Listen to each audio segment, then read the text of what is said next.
All right, so this is the warm-up I used working up to a 611-pound bench press.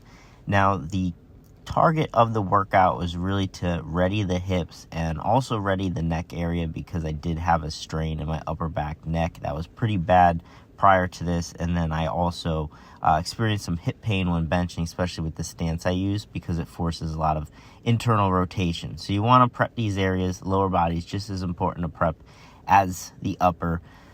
But just starting off with some upper back extension work. Upper back extensions, highly underrated and especially important for benching. So you should be doing some upper back extension work on a regular basis.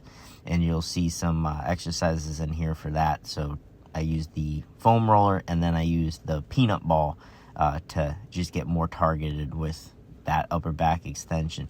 And you'll see I go into a 90-90 transition here. Pretty much just sitting back on your butt, and then you're just going in through external internal rotation with your hips. So you can call these windshield wipers, 90-90 transitions, whatever you want to call them. But you're working external internal rotation on both sides. This is a really good way to just assess to where you're locked up any specific day. I happen to be recently really locked up internal rotation on my right side. Just working a deeper internal rotation stretch here by placing the weight of my foot over the knee, just able to take myself deeper through that range of motion. Usually get some nice back pops, things like that, while doing these drills here. But just trying to work on breathing through this as the stretch is taking place. And we move on here, go into some heel clicks, just working hip rotation. So you get into internal and external rotated position in the hip, but just going through some movement now. So we worked on some passive stretching, and now just being a little bit more active.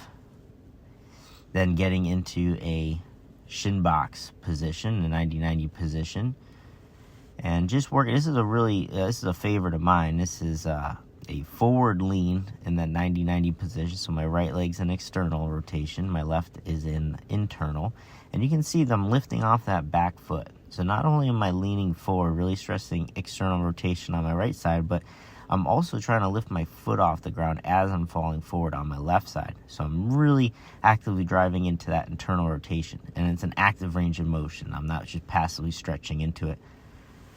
I do the same on the right. I actually really struggled this day. As I mentioned, I'm pretty locked up right side internal rotation. So I mostly just spent time sitting in the 90-90 position. So that alone can really challenge your mobility if you're particularly locked up. So I just spent time sitting in that position. I didn't really stress as much just the active lift off of the back foot. I did try to work into that as much as I could.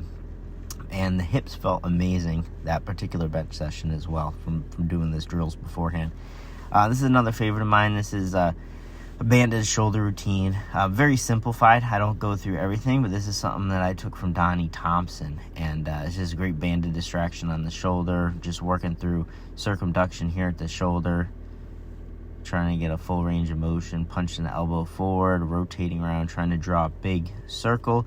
Now, I'm not going to show it on the right side, but obviously I do this on the right side as well.